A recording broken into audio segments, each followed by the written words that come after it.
Ladies and gentlemen, please welcome your moderator of the GLOBSEC chat, Justin Vogt.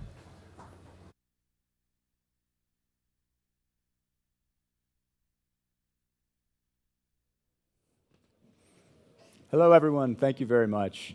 Of course, you're not here to see me. You're here to see our distinguished guest, former Secretary of State, Madeleine Albright. Please give her a warm welcome.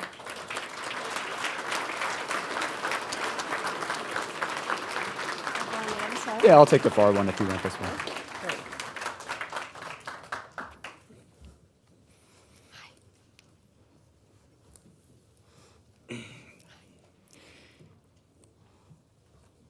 I just want to remind everyone, when we turn over to the Q&A, please keep your questions brief. We only have 45 minutes today. And just a reminder, don't forget that you can post questions for Secretary Albright via the GLOBSEC app. Just tap Post a Question, and you can post. Secretary, thank you again for joining us. You were born in Czechoslovakia, and your family had to flee twice. First in the run-up to World War II after the Nazi occupation, and then again after the war in the early years of the Cold War when the communists came to power. Luckily for the United States, the Korbel family settled in America. So you have this personal experience that you must bring to your perception and understanding of the migrant and refugee crisis in Europe today, in addition to being a former Secretary of State and political scientist. What is your message for people in Europe, especially here in Central Europe, about what they and their governments ought to do about this crisis, and what our government, the United States, ought to do to respond to this challenge? Great. Well, thank you. And it's so great to be here with so many friends in the audience in what I consider my part of the world. So delighted to be here. Let me just say, when my family went to England after, just before World War II, after the Nazis had marched into Czechoslovakia, the refugee story and getting there and everything was complicated.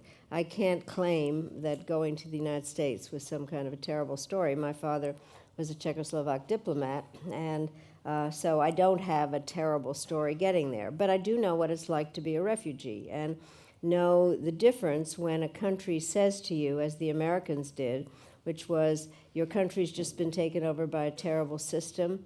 You're welcome here. What can we do to help you? And when will you become a citizen? And my father used to say on a regular basis, that is what made America so great in terms of really wanting to be welcoming to all of us. And I am very grateful to the United States for having done that. And I am humbled now by the fact that as I look at what is happening in Europe, that the United States can't keep telling everybody what to do unless we do more ourselves. I think that is very important. By the way, when I became Secretary of State, the first person to call me was Henry Kissinger. And he said, Madeleine, you have taken away my one unique characteristic of being an immigrant Secretary of State. And I said, no, Henry, I don't have an accent. But I do think that this is one of the great crises that we've seen, obviously, since World War II. And I think very troubling in the way that it is being handled. And it is, I have to say, and I hate to say this, but basically a failure on many sides of institutional structures that didn't, I think, recognize quickly enough how difficult it was going to be. I've just been in a discussion in Washington on this with David Miliband and the Macedonian defense minister. And basically, I think we have to stop using words like crisis and emergency, because those give you the feeling that this is going to be over with. This is going to be a very long story. And so the European Union and the United Nations need to be better organized in terms of how to deal with this. I also do think that we have to figure out better ways where all the countries will accept somebody, whatever the formula for it is, but it's necessary. But I also do think the United States needs to accept more. I also do think that it's very hard to say that countries will only take Christians or discriminate when in fact it is really essential that we be more open. And as far as the United States is concerned, I fly over the United States many times. It is a very large country. We have plenty of room. So I am for us taking more. Are you alarmed by the rise in xenophobia, sort of nationalistic forms of politics here in this region of the world, that part of which is a response to the migrant crisis? Has that made Yes, you... and in the United States also, by the way. That's right. I do think that I'm very troubled by it, and I'm trying to kind of sort out what caused all that. I think some of it, obviously, the economic situation that had created. I think partially that the European Union was built on one leg, not having a fiscal policy. And then I think I've talked some about kind of two huge trends, which are pretty obvious, that have a double-edged sword. So globalization obviously has interconnected everybody, but it is also faceless. And so I think people feel lost within it and want to identify with their own kind. And patriotism is one thing. Nationalism, I think, is very dangerous, especially when it leads to hating. You know, it's nice to be with your own people, but if you've decided you're going to hate the people next door, that is very dangerous. And then technology, which in fact has given people the opportunity, everybody, to have their own form of communicating, but it has completely disaggregated voices that go through organized political parties and has created kind of a rapidity way of demagogic movement. So I am very troubled by what's going on. We're going to get to some questions from the audience in a minute. I know there are a lot of people who want to ask you things. I'm going to use my privilege as the moderator to ask you one more question about U.S. foreign policy. You are associated with a strain in American political thought that might be called liberal internationalism or sometimes liberal interventionism, the idea that the U.S. should play an active role in the world and sometimes needs to use its great military strength not just to protect itself, but to advance other aims as well. In this campaign, the presidential campaign of 2016, that way of thinking has come under a sort of unprecedented assault, at least unprecedented recently, from both the right, Trump, and to a certain degree from the left, from Sanders as well. What's your answer to Americans and people abroad who are really have become very skeptical of the United States' ability to use that power wisely or capably, or who are fed up with the idea of the U.S. as the policeman of the world, or just feel as though the U.S. doesn't really have the can-do, the know-how to do this anymore? Why are they wrong? Well, let me just say, we all have our baggage that we come with, and mine is definitely the fact that the U.S. needs to be involved. I was born in Prague, and I know the United States was not at Munich. Terrible things happened. I was in London during the war when the Americans came in and everything changed. And then, as a result of agreements made during World War II, Czechoslovakia was behind the Iron Curtain, not with the United States. And so I can go on with that, but my whole life's beliefs are based on the fact that the U.S. does need to be involved. Mm-hmm. So what happens when I am in office as ambassador to the UN, President Clinton said it so often that President Clinton said indispensable nation first, but I said it so often it became identified with me. Right. There is nothing in the definition of indispensable that says alone. It just means that we need to be engaged. And I sat at enough tables, whether it was at the UN or as Secretary of State, to know that not much happens if the United States is not involved. It doesn't mean we always have to say the first thing or the last thing, but we need to be at the table and involved. The problem is that the American people are tired. And I call as a result of Afghanistan and Iraq, and I feel that we have done enough. And I call some of it the Karzai Effect, because what happened was President Karzai not only didn't thank the United States for the number of Americans who died there, but basically said we'd done everything wrong. And so that has kind of played into this that fact where people in the United States say we've done enough, we don't need to be involved in this. And I do think if one looks at American history, there have periods of isolationism versus intervention. I do think that it's essential for our candidates, one especially does it well, explain why, in fact, we need to be involved, because whether one talks about it from our international responsibility or from the perspective that for Americans to be safe, we need to be involved internationally. I think it is the argument that has to be made, but hard, because nobody ever says thank you. I'd like to open up to questions from the audience at this point. Yes, please keep your questions brief. Please do ask a question. I'm going to call first on the lady here in the front row.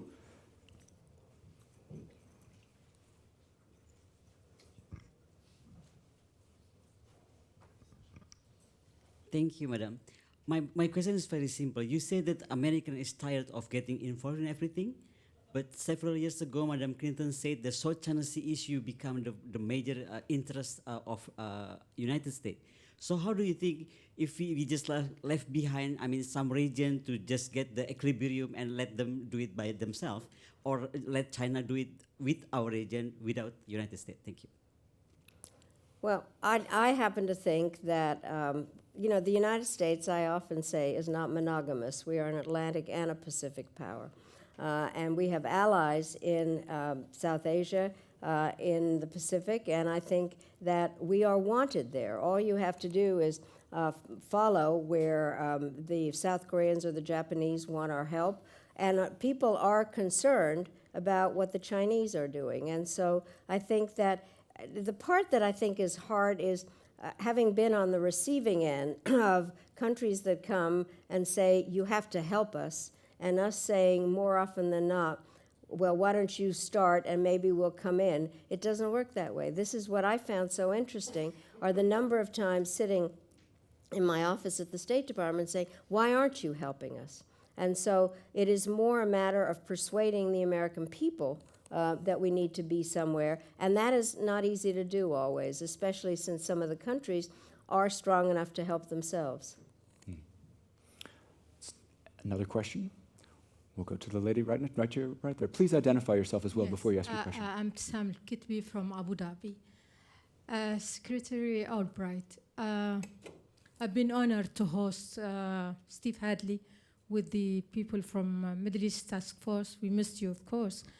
But I want to ask you about your observation, because you came to our region to consult with the people, which was my first, when I met with Steve in Washington, to engage people from the region as advisors.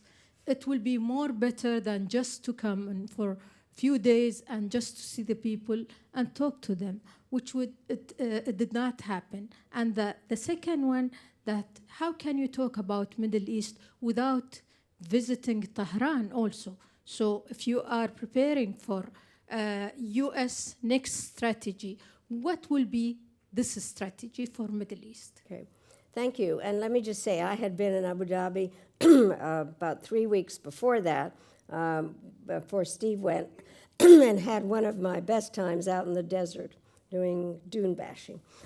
So, and great time in Abu Dhabi. So let me just say this. I think that, just to explain what we were doing, under the auspices of the Atlantic Council, Steve and I are co-chairing, bipartisan, a study to look at what can be done in the Middle East that isn't just Band-Aids or fire drills. It's trying to take a longer look.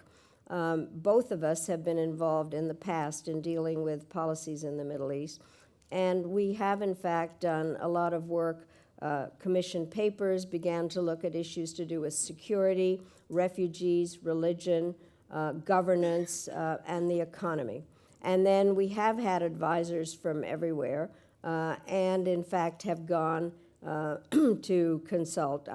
We went to, on this trip, Tunisia and Egypt, Jordan, Saudi Arabia, then Steve went to the Emirates and Israel. And so we are going to keep looking at what the issues are. I think one of the things, and it goes very much to a question you asked, most of us that have followed this for a long time know that there are problems between Iran and Saudi Arabia. But actually talking to people there, I am very nervous about the animosity is too weak a word, hatred between the Iranians and the Saudis, and something that has to be watched very carefully. I think that there are some Americans that have gone to Tehran. I have not been able to.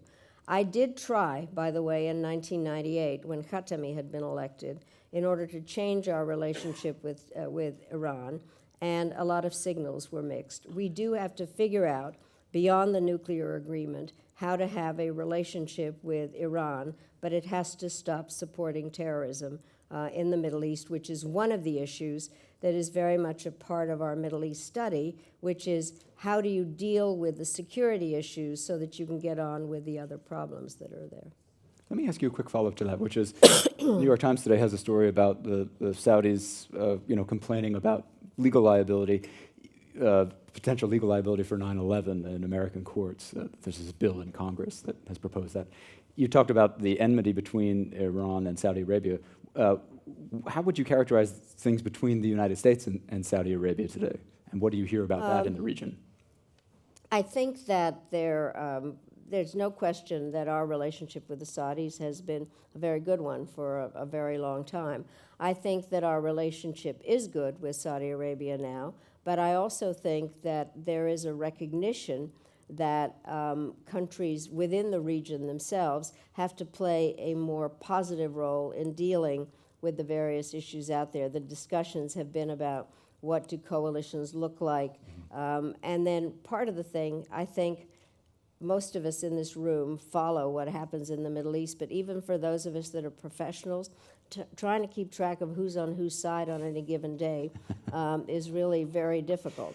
And I do think President Obama, I think, made clear that the Saudis need to help more. There also has been the whole issue in Yemen that is very complicating. And again, that's the kind of proxy in terms of the Saudis and the Iranians. But I would say good. The relations are good. They clearly are trying to figure themselves out a little bit in terms of succession issues there. Right. By the way, there are a lot of people who didn't think a woman could be Secretary of State because the Arabs wouldn't deal with a woman. And I had no problems dealing with Arabs. I had more problems with the men in our own government. But basically, I became very good friends. At that time, he was Crown Prince Abdullah, then King Abdullah, in terms of the kinds of things that we were doing. And he validated me in a press conference by saying, I trust this woman. But I do think that the succession issues are part of some of the things that are going on. Sure. Yes, the gentleman here. Just please remember to tell us who you are. Hi, I'm Matthew Rhodes from the George C. Marshall Center. Madam Secretary, it's an honor to have you here today. 6 years ago, you led a group of experts who provided input to what became NATO's current strategic concept. What advice for updating that concept would you give today?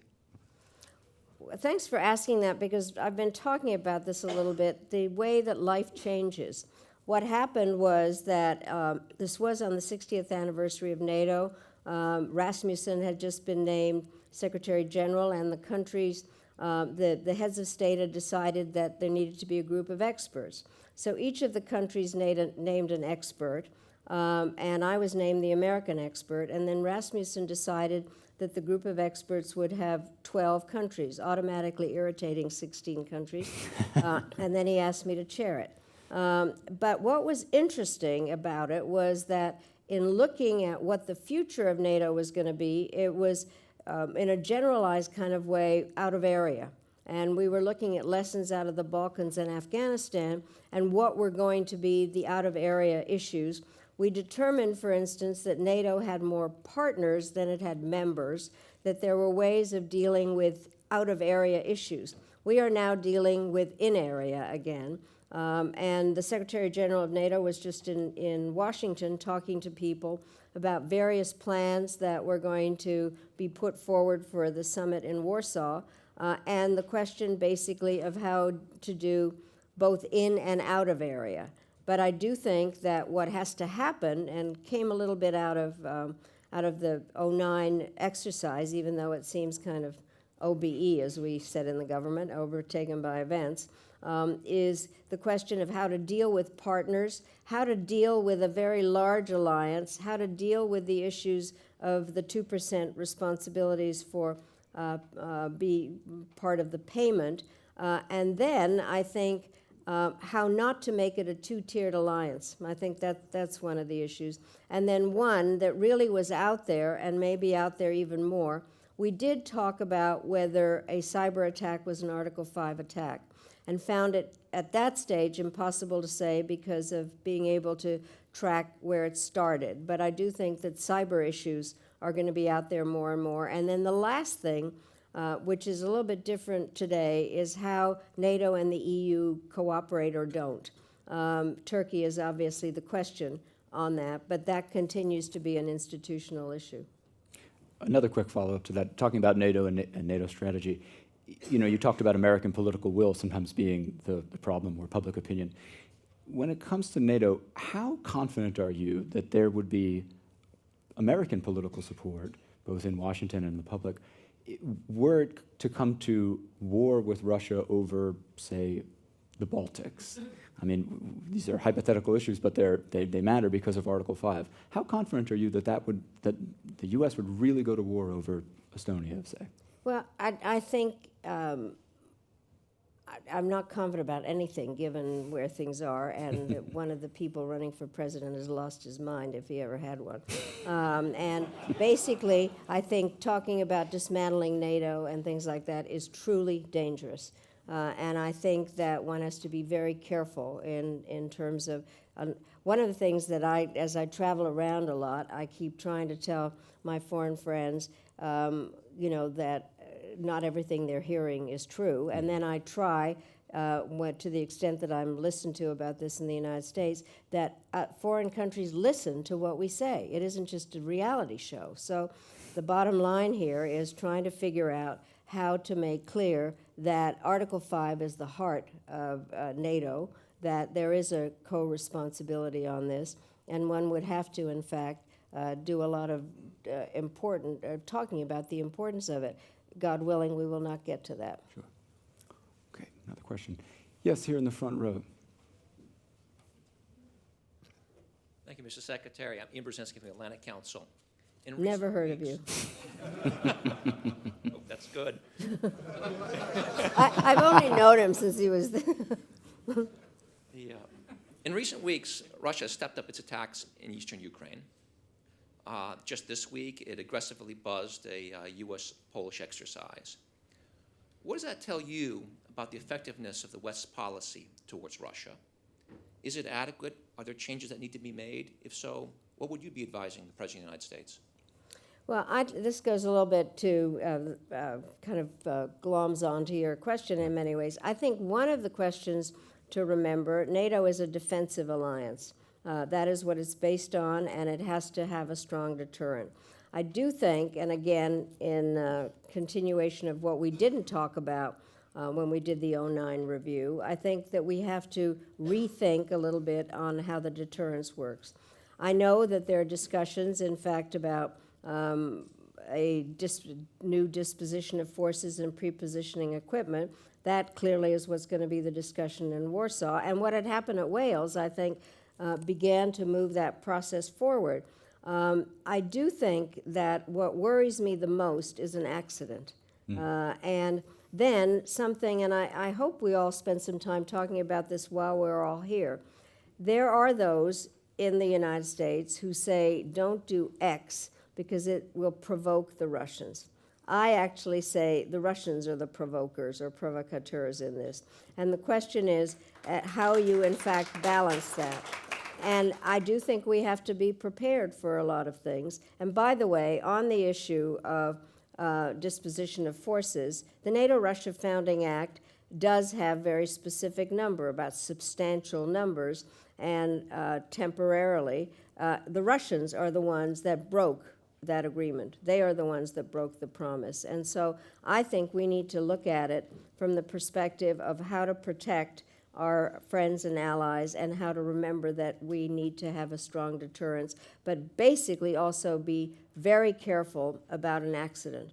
And that requires the Russians to use more sensors on their planes and try to figure out, I mean, that was mighty close. Of course, the Chinese are doing the same thing somewhere else. And so one of the things I believe in is the United States does have to be, and it goes again to the first question, prepared for activities all over the world. It doesn't mean that we need to have only military preparation, but we need to be clear in our diplomacy and what the role of the United States is.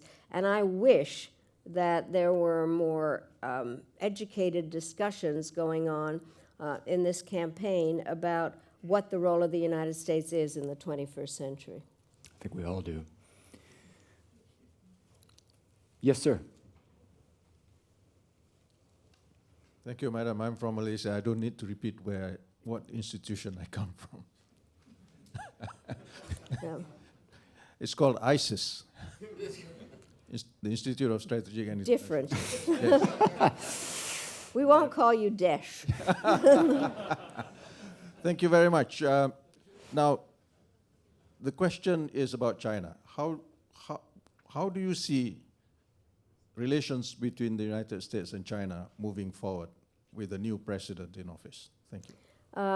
Well, first of all, without insulting everybody in this room, I do think that the U.S.-Chinese relationship is the single most important relationship out there of the 21st century because of the number of areas where we connect. And but it is a very complex relationship, and many of you know this. When there is a complex relationship, it's called multifaceted. So we have a multifaceted relationship with the Chinese in terms of finding the areas where we can cooperate and those where we have to compete and stand up for ourselves. So our economies are clearly very much intertwined, and that is an issue that is playing out in terms of the way the markets work, and also I don't think many Americans understood the fact that when something goes wrong in the Chinese market, that it really does spread out everywhere, and the issues about currencies and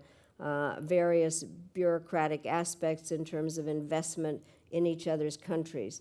I also do think that there is the question of trade, and that is an issue very much under discussion in the United States at the moment, and whether TPP, which does not include the Chinese, what does it mean about bringing them into it?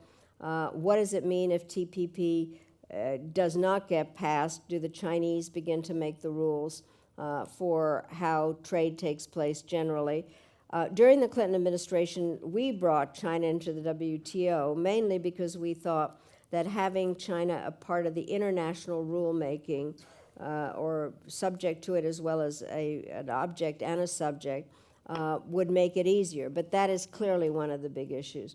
The real problem, I think, however, does lie in a lot of the military activities. And what is of concern, I don't call them islands, they're rocks. And they're not being reclaimed because they didn't, the question is, who do they really belong to? And I do think that some of the activities there make me very nervous, again, in terms of the potential accidents and what the Chinese are planning. One of the other things that we're dealing with the Russians, as well as the Chinese and I think other countries is, and I never quite know how to talk about this, is national psychology. Countries where they can claim their history has been one of being insulted or not taken seriously or whatever national. If I hear one more person say to me, X country is full of national pride, I would like to know one which isn't. Right. But basically the Chinese, from my discussions with them, have been very much we were invaded, not taken seriously, now it's our turn. So I think the psychology of it. Let me just say, I was asked to, I've gone to China an awful lot in a lot of different guises. And one of the stories I talk about is they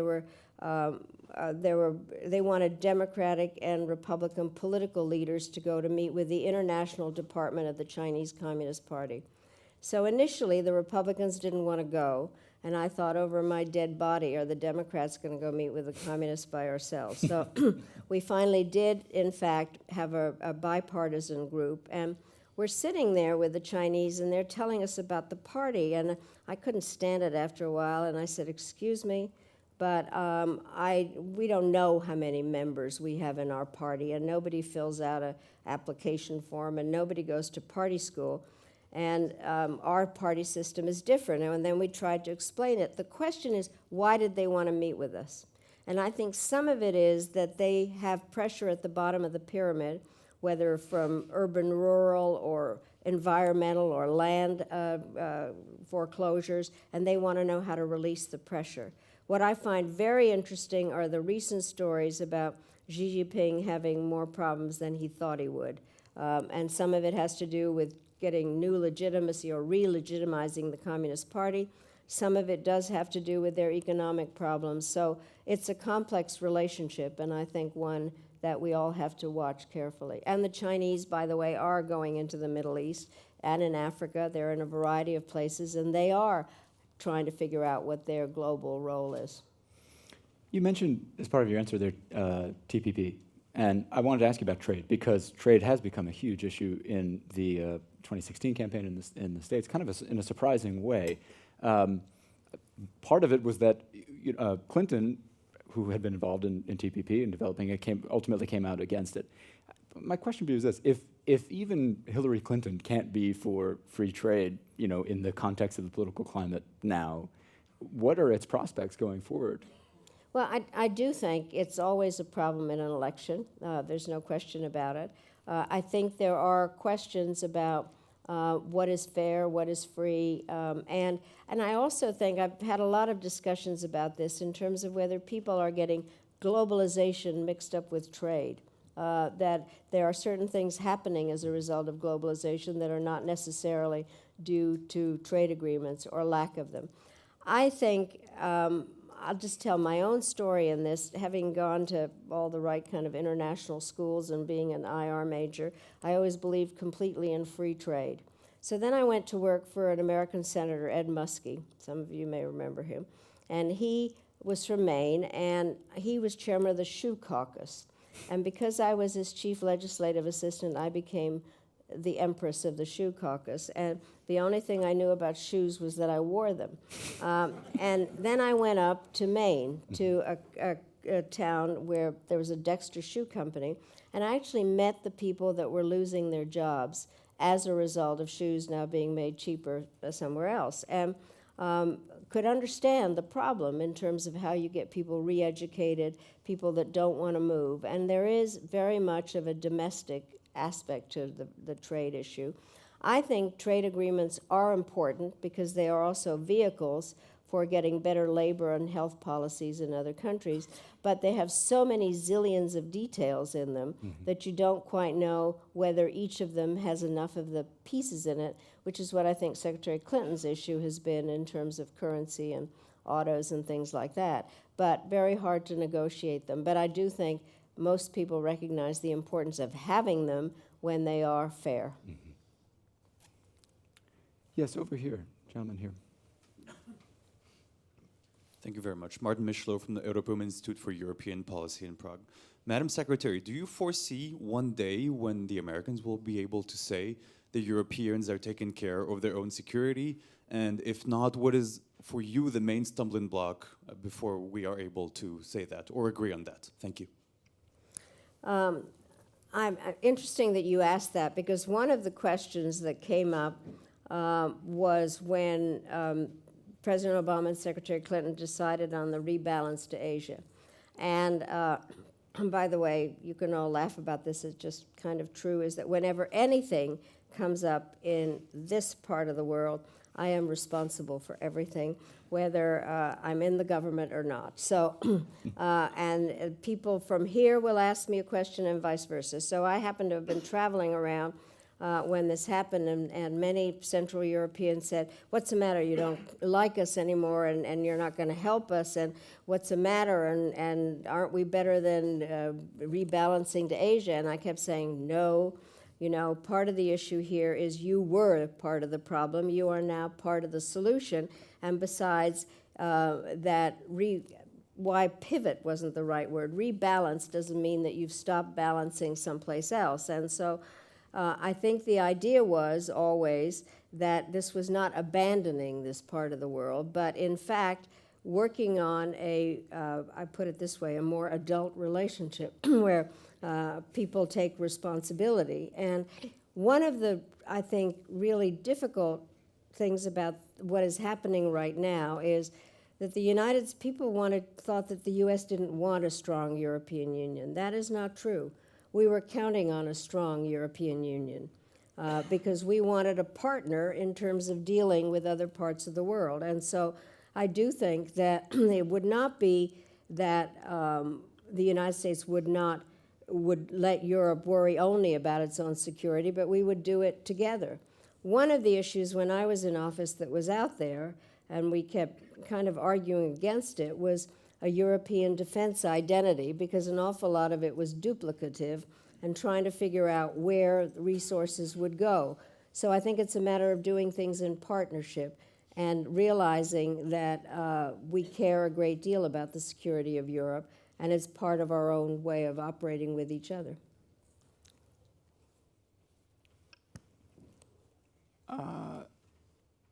Yes, let's have this fellow in the back here. Yes. Thank you very much, Madam Secretary.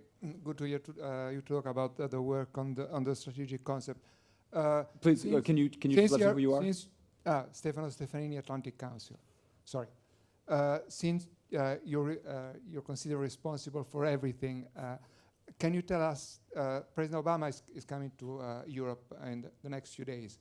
What will be his core message, apart from, as we all know, campaigning against Brexit? The only thing I'm not responsible for is President Obama.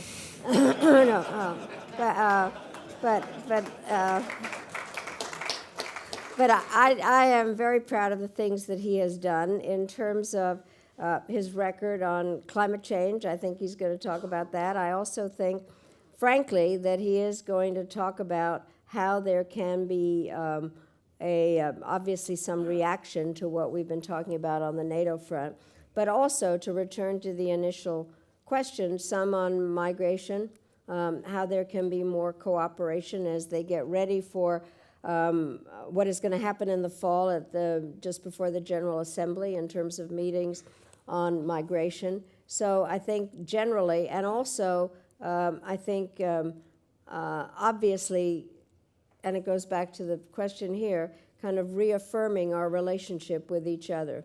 And I think it's an important trip. He is going to, some of it does have to do with Brexit, that is for sure. So, following up on the point about Obama not being responsible for him, how do you think a hypothetical first Hillary Clinton term, in terms of U.S. foreign policy, would differ from a third Barack Obama term? I think that part of it, first of all, I will do a pitch here. I don't think anybody has been better prepared to be President of the United States than Hillary Clinton in terms of all her background and her capability of understanding the domestic roots of foreign policy. And by the way, there are not a lot of people that are good at doing both domestic and foreign policy. I'm not bad at foreign policy, not so good at healthcare. So, but she has the capability of really understanding the roots of foreign policy. Then as senator, having been on the Armed Services Committee, and then as Secretary of State. So that is really a remarkable aspect. I do think that some of the aspects of how she would be president has to do with what is going to be going on and a sense of situational awareness about it, and then also picking up where he's left off on a number of issues.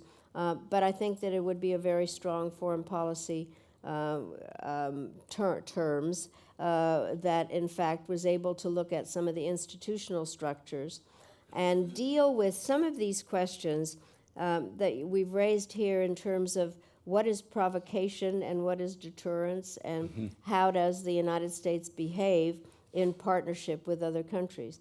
Americans don't like the word multilateralism. It has too many syllables and it ends in an ism.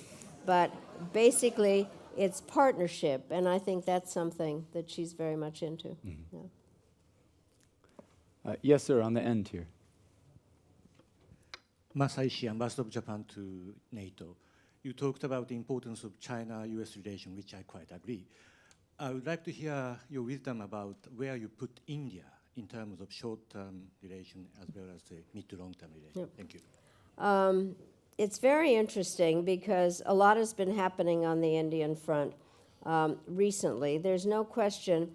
By the way, what is interesting to think about, without any Cold War nostalgia whatsoever, the world was simpler. There was the red and the red, white, and blue, and then trying to figure out who was on whose side and who was neutral. And obviously India was highly practiced in being neutral. Relations with India have gotten stronger and stronger in many ways, and Secretary Carter was just there working on a series of military relationships with India. And some of it obviously has to do, what is always, I have to say, depressing is that people always say, put the Indian relationship into hyphenated, the Indo-Pakistan. You did not do that, which is terrific, I think, but partially it's that kind of a balancing aspect on it. But I think the relations are getting stronger and stronger. The earlier nuclear agreements that the Bush administration had made, also the way Modi is positioning India in terms of a lot of the economic issues and trying to figure out how they operate in the region. Some where they maintain some of their neutrality, some where they're interested in what the Chinese are doing and what's going on in Afghanistan. But the U.S.-Indian relationship, I think, is getting tighter and tighter. Yes, in the middle here, the gentleman raising his hand.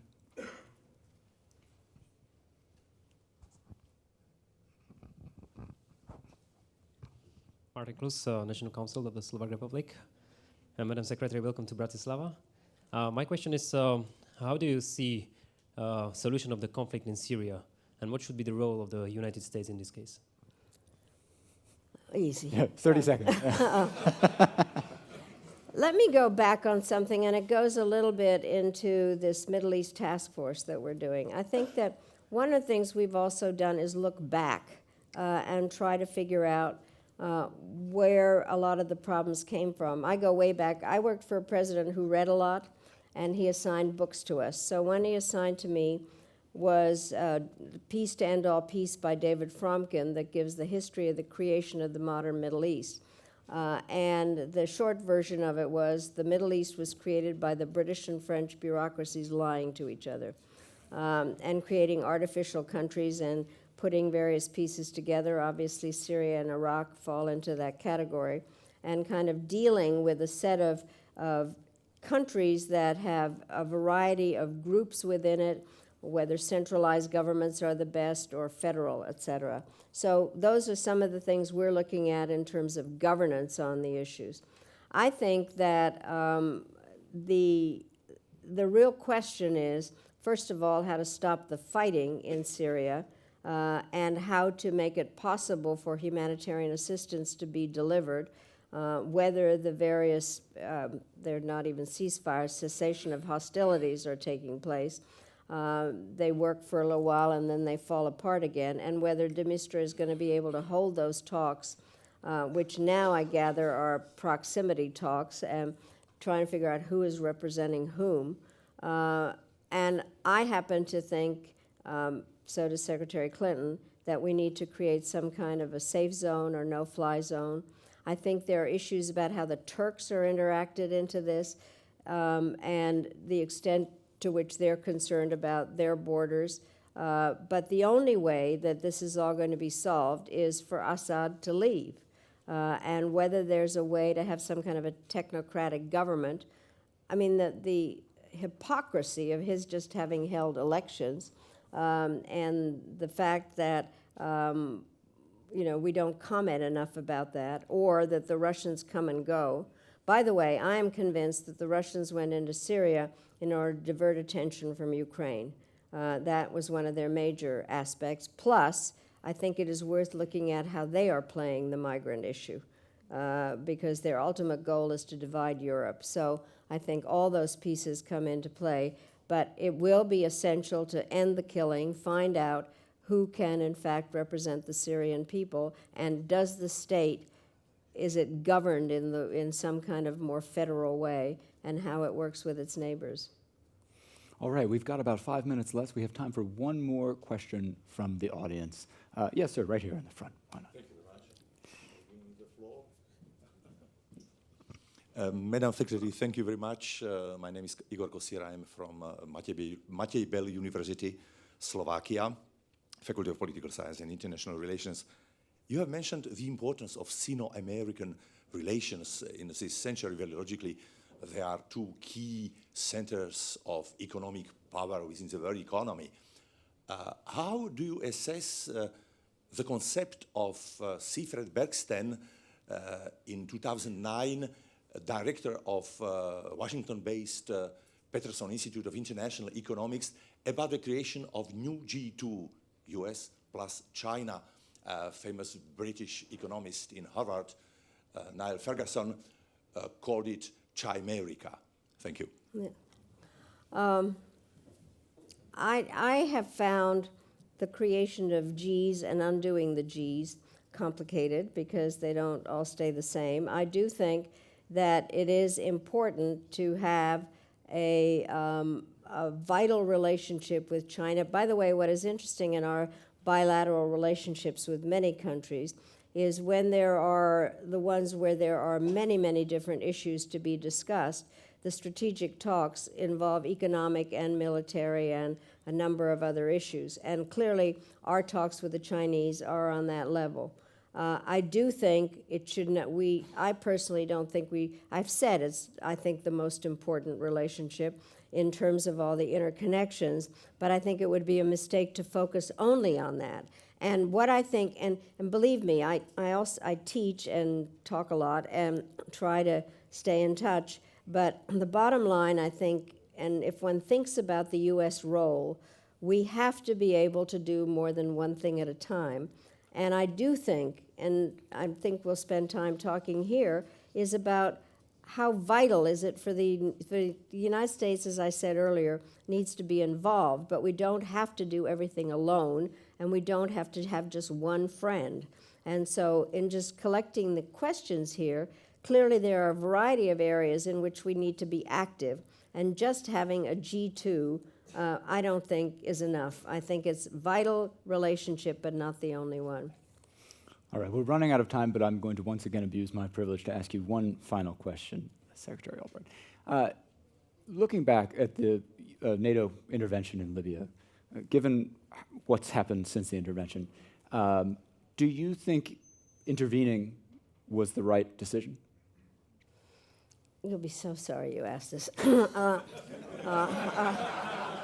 Now, let me just say the following thing. I have thought a lot about what is it that one does if terrible things are happening inside some other country. So one could say that people didn't know what was happening during World War II. We now know everything that's happening everywhere. One of the reasons that I'm very proud to have been involved in what we were doing in Bosnia and Kosovo was we knew people were being ethnically cleansed or murdered for who they were, not anything that they had done. When I was at the United Nations, one of the things we began to look at was what were the role of peacekeeping operations that had changed from just being the neutral surveyor after agreement was made in terms of being part of peacemaking. So that was an evolution. And that evolution then changed into protecting human security, and then that morphed into responsibility to protect, which is a very interesting new doctrine, which is if you know that, well, it has three pillars. One, that is, the leader of a country is responsible for protecting his people. Second pillar, if the leader can't do it and asks for help in doing it, you help. If the leader says that his people are cockroaches or is barrel bombing them, then it is the responsibility of the community to do it. And it can only be done, the third pillar, with a UN mandate. there was a UN mandate for responsibility to protect in Libya, which the British and French were leading, and the U.S. Carried on. So, and by the way, what was interesting, I was just working on a task force then under the auspices of the U.S. Institute of Peace and the Holocaust Museum with Rich Williamson, who was Governor Romney's foreign policy advisor, when that intervention happened. And I remember we sat there and we were saying, is this going to help R2P or hurt it? And part of it was because there was this question, which is, does R2P lead to regime change automatically? And in many ways, it does, if you think about it. So the problem, and this is the problem generally, is what do we do afterwards? And that has not been thought out in any number of different places. And I'm asked every day about Kosovo or Bosnia. Nothing, we as Americans like to check off the box and say it's done.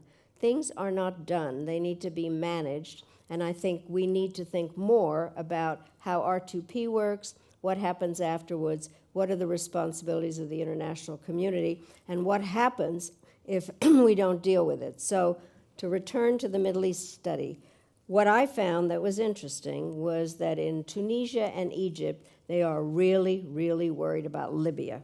And so if one doesn't think enough about the unintended consequences of what happens, then we don't prepare. But what happens if the leader is killing his own people? So I think we are living in an unbelievably difficult time, and therefore having discussions like this with people who understand and care is very important. So thank you. Well, things are not done, they are managed, but unfortunately we are done, we are out of time. Please join me in thanking Secretary Albright. Thank you. Okay, great.